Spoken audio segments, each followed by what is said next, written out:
চীনের রাজধানী শহর বেজিংয়ে অবস্থিত চীনের ধর্মীয় ভবনগুলির মধ্যে এটি একটি অন্যতম। বেজিং ভবনের তৃতীয় দিনে আপনারা দেখছেন টেম্পল অফ হেভেন বা স্বর্গ মন্দির। এটার পার্কিংয়ের টিকিট 15 ইউয়ান, আর এই পরিসরটা ঘুরে দেখবার জন্য 35 ইউয়ান, টোটাল 50 ইউয়ান টিকিট। এই গোল বৃত্তাকার এই টেম্পল অফ হেভেন এটি 1406 থেকে 1420 সালে নির্মিত হয়েছিল মিং রাজবংশের রাজাদের শাসনকালে। মন্দিরের প্রধান ভবনটি হলো ভালো ফসলের জন্য দেবতাদের কাছে প্রার্থনা স্থল।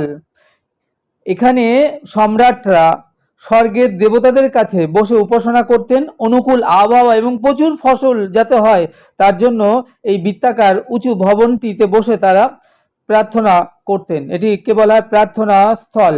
গোল বৃত্তাকার এই স্বর্গ মন্দিরের উচ্চতা 38 মিটার এবং 32 মিটারের ব্যাস। স্বর্গ মন্দিরে আমার মাকে দেখছেন এবং আমি শ্যাম সুন্দর। এছাড়া আমাদের পুরো টিম এই টেম্পল অফ হেভেন ঘুরে দেখছে।